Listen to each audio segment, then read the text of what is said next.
അങ്ങനെ secret agent സായിയുടെ വണ്ടി accident ആയ കാര്യം നിങ്ങൾ എല്ലാവരും അറിഞ്ഞാണ്. സായിയുടെ ബർത്ത്ഡേ ഫംഗ്ഷന് പോയ സമയത്തെങ്ങാണ്ടായിരുന്നു ആക്സിഡന്റ് സംഭവിച്ചത്. എന്തായാലും വണ്ടിക്കകത്തിരുന്ന ആൾക്കാർക്ക് ആർക്കും വേറെ പരിക്കോ കാര്യങ്ങളോ ഒന്നും പറ്റിയില്ല. അത് വലിയൊരു കാര്യമായിട്ട് ഞാൻ കരുതുന്നു. എന്താ കഴിഞ്ഞാലും സായിയുടെ വണ്ടി ആക്സിഡന്റ് ആയി എന്നുള്ള ഒരു റിപ്പോർട്ട് ആദ്യമേ നമ്മളെ അറിയിപ്പിച്ചത് അൻസിഫ് ആയിരുന്നു. അതിൽ അൻസിഫ് കുറെ ഡീറ്റെയിൽ ആയിട്ടുള്ള ഒരു വീഡിയോ അൻസിഫ് അത് ഇട്ടിട്ടുണ്ടായിരുന്നു. ആദ്യം തന്നെ നമുക്ക് അൻസിഫിന്റെ വീഡിയോയിൽ അൻസിഫ് എന്താ പറയുന്നത് നമുക്കൊന്ന് കണ്ടു നോക്കാം. എന്നിട്ടിപ്പോ സായിബ്രോൺ ഇപ്പൊ ഏതാണ്ട് ചുമ്മാ ഇരുന്ന ആക്ക് ഒരു യാത്ര പോയിട്ട് വന്നപ്പോ 1.5 ലക്ഷം രൂപ ചെലവായി. 1.5 ലക്ഷം രൂപയുടെ ചെലവല്ലേ ഇനി കിടക്കുന്നേ വണ്ടി? മിനിമം അതായത് ഇൻഷുറൻസ് 50% കിട്ടുള്ളൂ. ഒരു 3 ലക്ഷം രൂപയുടെ പണിയുണ്ട വണ്ടിയിൽ. 3 ലക്ഷം രൂപയുടെ പണി. ഇപ്പം ആ വണ്ടി അവിടെ കൂടിയിട്ട് ആർ ടി ഐ വിളിപ്പിച്ച് അത് മെനക്കട. ഈ സംഭവം നടന്ന സ്ഥലത്ത് വരിക, അവിടെ പോവുക, അത് മൊത്തം മെനക്കടാണ്. അത് വേണ്ടാന്ന് തീരുമാനിച്ചു. അതുകൊണ്ട് സാഹിബ് വിചാരിച്ചു നഷ്ടം ആർക്കും ഒന്നും പറ്റിയില്ലല്ലോ, ഇത്രേ പറ്റിയുള്ളൂ, എന്തോ ഭാഗ്യം കൊണ്ട് ഇത്രേ പറ്റിയുള്ളൂ. 1.5 ലക്ഷം രൂപ ചെലവായാലും കുഴപ്പമില്ല, അവരുടെ പാട് നോക്കി അവര് പോട്ടെ, ഒന്നും വേണ്ട പറഞ്ഞു. ഒന്നും വേണ്ട, അവരെ വിളിച്ചിട്ടുമില്ല, സംസാരിച്ചിട്ടുമില്ല, കോമ്പൻസേഷൻ ചോദിച്ചിട്ടുമില്ല. ആ മനുഷ്യന്റെ മാന്യത ഉണ്ട്. ഓക്കെ, ആ മനുഷ്യന്റെ മാന്യത കൊണ്ട് ഈ പറയുന്ന പോലെ കോമ്പൻസേഷൻ ചോദിച്ചിട്ടില്ല, ഒന്നും ചോദിച്ചിട്ടില്ല. വണ്ടിക്ക് ഏകദേശം 3 ലക്ഷം രൂപയുടെ പണിയുണ്ട്. 1.5 ലക്ഷം രൂപയാണ് ഇൻഷുറൻസിന്റെ ഭാഗത്ത് നിന്ന് കിട്ടുന്നത്. 1.5 ലക്ഷം രൂപ കയ്യിൽ നിന്ന് എടുക്കണം എന്നാണ് പറഞ്ഞത്. ഇനി പോലീസ് സ്റ്റേഷനിൽ ഇട്ട് കഴിഞ്ഞാൽ തന്നെ ഇനി RTO വന്ന് ഇൻസ്പെക്ട് ചെയ്യണം, അതിനുശേഷം GD റിപ്പോർട്ട് എഴുതണം, പിന്നെ അങ്ങനെ കുറെ അതിൻ്റെതായിട്ടുള്ള കുറച്ച് ഫോർമാലിറ്റീസ് ഉണ്ട്, അതെല്ലാം ചെയ്യണം. അപ്പം എന്തിനാണ് വെറുതെ അതൊക്കെ ചെയ്യുന്നത്? സായിയുടെ നല്ല മനസ്സ് കാരണം സായി വണ്ടി എടുത്തുകൊണ്ട് സായി എല്ലാം സഹിച്ചിട്ട് പോയെന്നാണ് പറയുന്നത്. ഇതിനകത്ത് ഒരു ട്വിസ്റ്റ് എന്ന് പറഞ്ഞാൽ ഈ വണ്ടിക്കകത്ത് ഇൻഷുറൻസ് ഇല്ല. അതാണ് ഇതിനകത്ത് ഏറ്റവും വലിയൊരു കോമഡി. ഈ വണ്ടിക്ക് നമുക്ക് ഇൻഷുറൻസ് ഉണ്ടെങ്കിൽ ഈ പറയുന്ന രീതിയിൽ നമുക്ക് ക്ലെയിം ചെയ്യാൻ പറ്റത്തുള്ളൂ. അത് മാത്രമല്ല, വണ്ടിക്ക് ഇൻഷുറൻസ് ഇല്ലെങ്കിൽ ഈ കേസും കാര്യങ്ങളായിട്ടൊക്കെ പോയി കഴിഞ്ഞാൽ അത് വേറെ കുറേ തൊല്ലയായിട്ട് പോത്തേ ഉള്ളൂ. അപ്പോൾ ഇത് സത്യം പറഞ്ഞാൽ ഒരു എന്താ പറയണ്ട, അനാവശ്യമായിട്ടുള്ളൊരു സംഭവമായിട്ട് എനിക്ക് തോന്നി. കാര്യം ഒന്നെങ്കിൽ വണ്ടിക്ക് ഇൻഷുറൻസ് ഇല്ലെന്ന് നമുക്ക് സ്വന്തമായിട്ടൊരു ബോധം ഉണ്ടെങ്കിൽ നമ്മൾ പിന്നെ കേസും കാര്യങ്ങളും എന്നൊക്കെ പറഞ്ഞ് പോലീസ് സ്റ്റേഷനിൽ കയറിയിട്ട് വലിയ കാര്യമില്ല. അല്ലെങ്കിൽ പിന്നെ ആ ഡ്രൈവർക്ക് എതിരെ നമുക്ക് കംപ്ലൈൻറ്റ് കൊടുത്ത് അത് കോടതിയിലൊക്കെ പോയി കഴിഞ്ഞാൽ അത് കുറേ നൂലാമാലയൊക്കെയാണ്. എന്തായാലും ഇൻഷുറൻസ് ഇല്ലെങ്കിൽ സായിയുടെ കയ്യിൽ നിന്ന് തന്നെ വണ്ടിക്ക് പൈസ കൊടുത്ത് പണിയണം. പക്ഷേ ഈ ഒരു കാര്യം എനിക്ക് തോന്നുന്നു അവിടെയുള്ള ആൾക്കാർക്ക് ആർക്കും അതിനെ പറ്റിയിട്ട് അറിയത്തില്ലായിരുന്നു. ആ പോലീസുകാരും എന്തായാലും ഈ ഒരു വിഷയത്തെ പറ്റിയിട്ട് ചോദിച്ചും കാണത്തില്ല. ഇനി സായി പോലീസ് സ്റ്റേഷനകത്ത് ചെന്നിട്ട് കുറച്ച് കാര്യങ്ങൾ സംസാരിക്കുന്നുണ്ട്, അതും കൂടി ഒന്ന് കണ്ടുനോക്കാം. ഒന്നും പറയാനില്ല, അല്ല പറയുന്നത് നിങ്ങളെ വ്ളോഗിലാന്ന് തോന്നുന്നത്. നമ്മളെ സിസ്റ്റം മികച്ചൊരു മൈരാണ്. BMW ടാർപോള ഇട്ട് പോകേണ്ട അവസ്ഥയാണ്. നമ്മുടെ സിസ്റ്റം നല്ല മികച്ചൊരു മലരാന്നുള്ള രീതിയാണ് സായി പറയുന്നത്. അതായത് നമ്മുടെ വണ്ടി കൊണ്ടുപോയി ഇടിച്ചു, അതെല്ലാം ശരിയാണ്, ആക്സെപ്റ്റ് ചെയ്യാം. പക്ഷേ നമ്മൾ പോലീസ് സ്റ്റേഷനിൽ ചെന്ന് നിന്നിട്ട് ഇങ്ങനെയുള്ള ഡയലോഗ് അടിച്ചാൽ, പ്രത്യേകിച്ച് നമ്മുടെ വണ്ടിക്ക് ഇൻഷുറൻസും ഇല്ല കാര്യങ്ങളും ഇല്ല, എന്നിട്ട് നമ്മൾ ഇങ്ങനെയുള്ള ഡയലോഗ് അടിക്കുന്നതിനകത്ത് വല്ല അർത്ഥം ഉണ്ടെന്ന് എനിക്ക് തോന്നുന്നില്ല. എന്തായാലും നമ്മൾ ആ ഒരു ഇൻഷുറൻസിന്റെ സ്ക്രീൻഷോട്ട് ഞാൻ ഇവിടെ വയ്ക്കാം. Insurance valid up to 12th May 2024. കണ്ടല്ലോ, അതായത് മെയ് മാസം 12-ാം തീയതി ഈ ഇൻഷുറൻസ് എക്സ്പയർ ആയി. ഇനിയിപ്പം പുതിയ ഇൻഷുറൻസ് എടുത്തിട്ടേ കാര്യമുള്ളൂ. ഇനിയിപ്പോൾ വണ്ടി ആക്സിഡന്റ് ആയി കഴിഞ്ഞതിന് ശേഷം ഇൻഷുറൻസ് എടുത്തിട്ട് നമ്മൾ വണ്ടി ക്ലെയിം ചെയ്തിട്ട് വലിയ കാര്യമില്ല. എന്തായാലും ആ ഒരു സംഭവ സമയത്ത് ഇൻഷുറൻസ് നിലവിലില്ലായിരുന്നു. അപ്പോൾ ഇനി അതിന്റെ പ്രൊസീജിയർ എന്ന് പറഞ്ഞാൽ സാധാരണ ഇങ്ങനൊരു സംഭവം ഉണ്ടെങ്കിൽ പോലീസിന് വേണമെങ്കിൽ ഫൈൻ അടപ്പിക്കാം. സായിക്ക് അവിടെ നിന്ന് ഫൈൻ അടച്ചതിന് ശേഷം ഇൻഷുറൻസ് ഇല്ലാത്തതിന്റെ പേരിലൊക്കെ അവർക്ക് അതൊക്കെ ചാർജ് ചെയ്യാം. പിന്നെ വേറെ കുറേ നൂലാമലയും കാര്യങ്ങളൊക്കെ ഉണ്ട്. എന്തായാലും വണ്ടിക്കാരന്മാരുടെ കയ്യിൽ നിന്ന് 5 പൈസ കിട്ടില്ലെന്ന് സായിക്ക് ബോധ്യമായപ്പം നൈസായിട്ട് വണ്ടി എടുത്തുകൊണ്ട് പോയി എന്നാണ് ഇവർ പറയുന്നത്. ശരിക്കും പറഞ്ഞാൽ സായി നൈസായിട്ട് ഇൻഷുറൻസ് ഇല്ലെന്ന് ബോധ്യപ്പെട്ടപ്പോഴത്തേക്ക് വണ്ടി എടുത്തുകൊണ്ട് പോയതായിട്ടാണ് എനിക്ക് തോന്നിയൊരു കാര്യം. ഉള്ള കാര്യം പറയാമല്ലോ, ഇനി അവിടെ നിന്ന് കഴിഞ്ഞാൽ അങ്ങോട്ടും ഇങ്ങോട്ടും സംസാരിച്ച് വഷളായിപ്പോവും. അതാണ് സംഭവം. ഇനി സായി പോലീസ് സ്റ്റേഷനിൽ ചെന്ന സമയത്ത് പോലീസുകാർ സായി എടുത്ത് പറഞ്ഞ കുറച്ച് കാര്യങ്ങൾ സായി പറയുന്നുണ്ട്, അതും കൂടി ഒന്ന് കേൾക്കാം.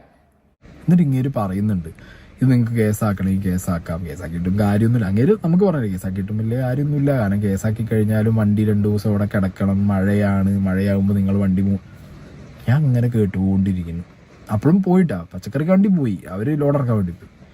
ഇങ്ങനെ ഇന്ന് നമ്മളോട് കാര്യങ്ങൾ പറഞ്ഞു തരുന്നുണ്ട്. പിന്നെ ആള് വരും, മോട്ടോർ വെഹിക്കിൾ ഇൻസ്പെക്ടർ വരും, വണ്ടി നോക്കും, പിന്നെ കോടതിയിൽ പോകും. അങ്ങനെ 2-3 ദിവസമൊക്കെ കഴിയുമ്പോൾ വണ്ടി കിട്ടും. അപ്പം ഞാനിങ്ങനെ മനസ്സിലാലോചിച്ചു, എന്താണെങ്കിലും ഈ ലോറിയിലുള്ള ഡ്രൈവറും ക്ലീനറും പൈസ തരില്ല. അപ്പോൾ പോലീസുകാർ ഇങ്ങനെ കുറച്ച് കാര്യങ്ങളൊക്കെ പറഞ്ഞപ്പോഴത്തേക്ക് സായി ഇങ്ങനെ ഇരുന്ന് കേട്ടോണ്ടിരിക്കുന്നത്. ഇതാണ് അതിന്റെ പ്രൊസീജിയർ. കാര്യം പോലീസുകാർ പറയുന്നത് ഇല്ലാത്ത കാര്യമല്ല, ഉള്ള കാര്യം തന്നെ. എങ്ങനെയായാലും 2-3 ദിവസം നമ്മൾ ഇവിടെ വണ്ടി ഇടണം. വണ്ടി ഇട്ടിട്ട് അതിന്റെ കാര്യങ്ങൾ പിന്നെ RTO വന്ന് ഇൻസ്പെക്ട് ചെയ്യും, അങ്ങനെയുള്ള ഒരുപാട് കാര്യങ്ങളുണ്ട്. ഇതെല്ലാം കഴിഞ്ഞതിന് ശേഷമേ ഇതിൻ്റെ കാര്യങ്ങൾ പിന്നെ കോടതിയിലോട്ട് കയറുന്ന കാര്യങ്ങളിനകത്തോട്ട് വരത്തുള്ളൂ, ഈ പറയുന്ന കേസും കാര്യങ്ങളോട്ട് മുന്നോട്ട് പോവുകയാണെങ്കിൽ. പക്ഷെ ഇവിടെ ഒരു ട്വിസ്റ്റ് എന്ന് പറഞ്ഞാൽ വണ്ടിക്കകത്ത് ഇൻഷുറൻസ് ഇല്ല. അത് വലിയൊരു കാര്യമാണത്.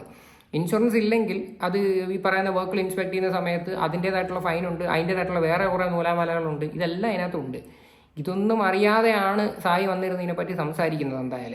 എന്തായി കഴിഞ്ഞാലും അല്ലെങ്കിൽ ഇത് മാക്സിമം അങ്ങ് അറ്റം പോയി കഴിഞ്ഞാൽ ഈ പറയുന്ന ഡ്രൈവറിന്റെ പേരിൽ കേസ് കൊടുത്തിട്ട് പിന്നെ അതും പറഞ്ഞിട്ട് പോയിട്ടൊന്നും വലിയ പ്രയോജനമില്ല. അത് വേറൊരു സത്യമാണ്.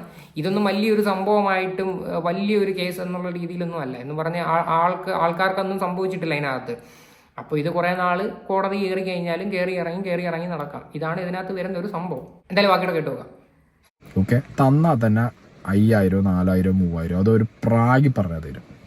പിന്നെ മനുഷ്യത്വം എന്ന് പറഞ്ഞ സാധനം അടുത്തുകൂടി പോകാത്ത രണ്ടാൾക്കാരാന്നുള്ളത് അവർ ആറ്റിറ്റ്യൂഡ് എന്ന് മനസ്സിലായി. ഇല്ലെങ്കിൽ അവർ ചോദിക്കൂല വണ്ടിക്ക് എന്ത് പറ്റി, എന്താ പ്രശ്നം, ഒന്നും ചോദിച്ചില്ല. ഒരു സംഗതി അവർക്കില്ല. മുതലാളി ഗുണ്ടാളെ പിടിച്ചിട്ടാണോ ഇതിന്? കാരണം ഒരു തരത്തിലും ഒരു എന്താ പറയുക, ഒരു മനുഷ്യത്വം ഇല്ലാത്ത രണ്ടാളെ പിടിച്ച് വണ്ടിയിൽ ഓടിപ്പിക്കുന്ന ഒരു മുതലാളിന്റെ ഗതിയാണ് ഞാൻ ആലോചിച്ച് വെക്കുന്നത്. അതിപ്പോൾ സത്യം പറഞ്ഞു കഴിഞ്ഞാൽ ഈ പൊതുവെ ഈ ബസ് ഓടിക്കുന്ന കുറച്ച് ആൾക്കാരായാലും എല്ലാ ആൾക്കാരും അല്ല, ചില ആൾക്കാർ ഇതേണൊക്കെ വണ്ടി കൊണ്ട് ഓടിച്ചു കഴിഞ്ഞാലും അവരുടെ ആറ്റിറ്റ്യൂഡും രീതിയും കണ്ടു കഴിഞ്ഞാൽ അങ്ങനെയാണ്. കാര്യം അവന്മാരിപ്പം നമ്മുടെ ഭാഗത്ത് തെറ്റില്ലെങ്കിൽ പോലും അവന്മാർ ചെയ്തതാണ് വലിയ സംഭവം എന്നുള്ള രീതിയാണ് അവന്മാർ കൊണ്ട് കിടക്കുന്നത്. പറഞ്ഞിട്ട് വലിയ കാര്യമില്ല. ആ ഒരു കാര്യത്തിനകത്ത് നമുക്ക് തീർച്ചയായിട്ടും യോജിച്ചേ പറ്റത്തുള്ളൂ. എന്താണെങ്കിലും ഇവരൊന്നും ചോദിച്ചില്ല. നമ്മൾ ആദ്യം ഞാൻ അങ്ങോട്ട് പറഞ്ഞു, സാറേ ഒന്നും ചെയ്യാനില്ല, എന്നെ കൊണ്ട് ഇതിന് പിന്നാലെ വയ്യ, ഞാൻ എന്താ ചെയ്യാം, ഞാൻ എൻ്റെ പാട്ടിന് കൊണ്ടുപോയിട്ട് ഞാൻ പണിയിൽ വെച്ചുകൊണ്ട് അതിൻ്റെ കാര്യം ഞാൻ നോക്കിക്കൊണ്ട്, ഓക്കെ, അതുകൊണ്ട് സാറ് വിട്ടേക്ക്, ഒഴിവാക്കി. ഇനിയിപ്പോൾ സാറ് കുറേ നിയമത്തിൻ്റെ പ്രശ്നങ്ങളോ ഞാൻ ഇവിടെ കിടന്ന് കുറേ നിയമത്തിൻ്റെ പ്രശ്നങ്ങളോ ഈ ലോറിക്കാരെ മനുഷ്യത്വമില്ലായ്മയെന്നും പറഞ്ഞിട്ട് ഒരു കാര്യമില്ല. കാര്യം എന്ന് പറഞ്ഞാൽ വണ്ടിക്കകത്ത് ഇൻഷുറൻസ് ഇല്ല, പിന്നെ ഇനി അവിടെ നിന്നിട്ട് വലിയ കാര്യമില്ല. നൈസായിട്ട് എടുത്തുകൊണ്ട് പോയി പണിയുന്നതാണ് നല്ലത്. അല്ല വേറെ കാര്യമൊന്നുമില്ല. കയ്യിൽ നിന്ന് കുറച്ച് പൈസ ചിലവാകും. എങ്ങനെ പോയി കഴിഞ്ഞാലും അതെല്ലാം ഫുള്ള് റീപ്ലേസ് ചെയ്തേ പറ്റത്തുള്ളൂ. ചെയ്യുമ്പോൾ എങ്ങനെയാലും 2-3 ലക്ഷം രൂപ എങ്ങനെ പോയാലും ചിലവാകും. അപ്പോൾ അതുകൊണ്ട് ഒന്നും മിണ്ടാതെ പോയിട്ട് നമ്മളത് ചെയ്യുന്നതാണ് നല്ലത്. പക്ഷേ ഇതിപ്പോൾ എന്ന് പറയുമ്പം ഈ ഇൻഷുറൻസ് ഇല്ലാത്ത കാര്യങ്ങളും ഇങ്ങനെയൊക്കെ വരുമ്പം വീണ്ടും വലിയ നൂലാമാലയാണ്. കാര്യം വീണ്ടും സ്റ്റേഷനിൽ ചെല്ലുക, ഇങ്ങനെയുള്ള വീഡിയോ എടുക്കുക, അത് നിന്നിരുന്ന് കാണിക്കുമ്പോഴത്തേക്ക് നമ്മുടെ ഭാഗത്തെ പേപ്പറും കാര്യങ്ങളും ക്ലിയർ ആണെങ്കിൽ നമ്മൾ ഇങ്ങനെയൊക്കെ വന്നിരുന്ന ഡയലോഗ് അടിക്കുന്നതിനകത്ത് അർത്ഥം ഉണ്ടാവും. അല്ലെങ്കിൽ ആൾക്കാർ നോർമലി എങ്ങനെ പോയി കഴിഞ്ഞാലും ചീത്തോടെ ഉള്ളൂ. കാര്യം ഇപ്പോൾ എന്തായാലും നല്ല രീതിയിൽ ആൾക്കാർ അതിനെ പറ്റിയിട്ട് ഊക്കുന്നുണ്ട്. കാര്യം ഇൻഷുറൻസ് പോലും എടുക്കാനായിട്ട് പറ്റാതെയാണോ നീ ഇങ്ങനെയുള്ള ഡയലോഗ് അടിക്കുന്നതെന്നൊക്കെയാണ് ആൾക്കാർ മെയിനായിട്ട് വന്നിരുന്നത് കമൻ്റ് ഇടുന്നത്. രണ്ടാമത്തെ കാര്യം, ഈ വണ്ടി ആരുടെ പേരിലാണെന്ന് ചോദിച്ചു കഴിഞ്ഞാൽ സായിയുടെ വൈഫിൻ്റെ പേരിലാണ് വണ്ടി. അപ്പം ഇതിൻ്റെ നൂലാമലകളും കാര്യങ്ങളും എല്ലാം സായിയുടെ വൈഫ് പിന്നെ കേസും കാര്യങ്ങളും ആണെങ്കിൽ കയറി ഇറങ്ങണം, അങ്ങനെയൊക്കെ കുറച്ച് സീനൊക്കെ ഉണ്ട്. അപ്പോൾ അതിനെക്കാട്ടി നല്ലത് മിണ്ടാതെ പോയി വണ്ടി നൈസായിട്ട് പണിഞ്ഞിട്ടിഞ്ഞ് പുറത്തിറക്കുന്നതായിരിക്കും നല്ലത്. അല്ലാതെ അതിന് ഇത്രയും കിടന്ന് കാണിക്കേണ്ട ആവശ്യങ്ങൾ വരുന്നില്ലായിരുന്നു. ഇനി ഇതിനകത്ത് അൻസിഫ് പറയുന്ന ഒരു പോയിന്റ് ഉണ്ട്. അപ്പോൾ അൻസിഫിന്റെ വീഡിയോക്കകത്ത് പറയുന്ന കാര്യം ഒന്ന് കണ്ടുപോകാം. ഈ നിമിഷം പറയുന്ന ഒരു സാധനം എന്ന് വെച്ച് കഴിഞ്ഞാല് ആ മനുഷ്യനെ കുറിച്ച് 5 ലക്ഷം കണ്ടപ്പോ ചാടി എടുത്തു എന്ന് പറയുന്ന ഒത്തിരി ആൾക്കാരുണ്ട്. അല്ല, ഇത് നമുക്ക് കേസ് പറഞ്ഞ് കാശ് ഇഷ്ടം പോലെ വാങ്ങിക്കായിരുന്നു. കേസ് പറഞ്ഞ് കാശ് ഇഷ്ടം പോലെ വാങ്ങിക്കായിരുന്നു. കേസ് പറഞ്ഞ് കാശ് വേണം ഇഷ്ടം പോലെ മേടിക്കായിരുന്നു. അപ്പം ഈ മനുഷ്യനെ പറ്റി ഏറ്റവും കൂടുതൽ ആൾക്കാർ പറയുന്നത് 5 ലക്ഷം രൂപ എടുത്തതിന്റെ കാര്യമാണ് പറയുന്നത്. എന്തിനാണ് ഇപ്പോൾ ആ ഒരു സാധനം ഇവിടെ കൊണ്ടുവന്നതെന്ന് എനിക്കറിയത്തില്ല. ആക്സിഡന്റ് ആയെന്നുള്ള കാര്യം ആദ്യമേ റിപ്പോർട്ട് ചെയ്തത് ഈ പറയണത് അൻസിഫാണ്. വേറെ ആരും അതിന് മുന്നേ ഒന്നും പറഞ്ഞില്ല. സായി എന്ന് പറയുന്ന വ്യക്തി ബിഗ് ബോസിൽ കാണിച്ചത് എന്ത് പറയണ്ട, ആ ഗെയിം വളരെ ഫ്ലോപ്പ് ആയിട്ടുള്ള ഒരു ഗെയിമായിരുന്നു, നമുക്കറിയാവുന്ന കാര്യമാണ്. അപ്പം അതെന്തിനാണ് ഇതിനകത്ത് കൂട്ടിക്കുഴയ്ക്കുന്നത്, ഇതെന്തിനാ എനിക്ക് മനസ്സിലാവുന്നില്ല. അതെന്തിനാ ഇതിനകത്തോട്ട് വലിച്ചിട്ടേന്ന്. കാര്യം ആ നൈസായിട്ട് ഇതിന്റെ കൂട്ടത്തിൽ അതും കൂടി പറയേണ്ട ആവശ്യം അവിടെ വരുന്നില്ലായിരുന്നു. എന്തായി കഴിഞ്ഞാലും ഇതിനെ പറ്റിയിട്ട് എന്തായാലും നിങ്ങളായിട്ട് തന്നെ കമന്റ് ചെയ്യുക. നമ്മുടെ ഭാഗത്തെല്ലാം ക്ലിയർ ആണ്, എന്നിട്ടും പോലീസുകാരുടെ കയ്യിലെ വീഴ്ചക്കേടാണ്.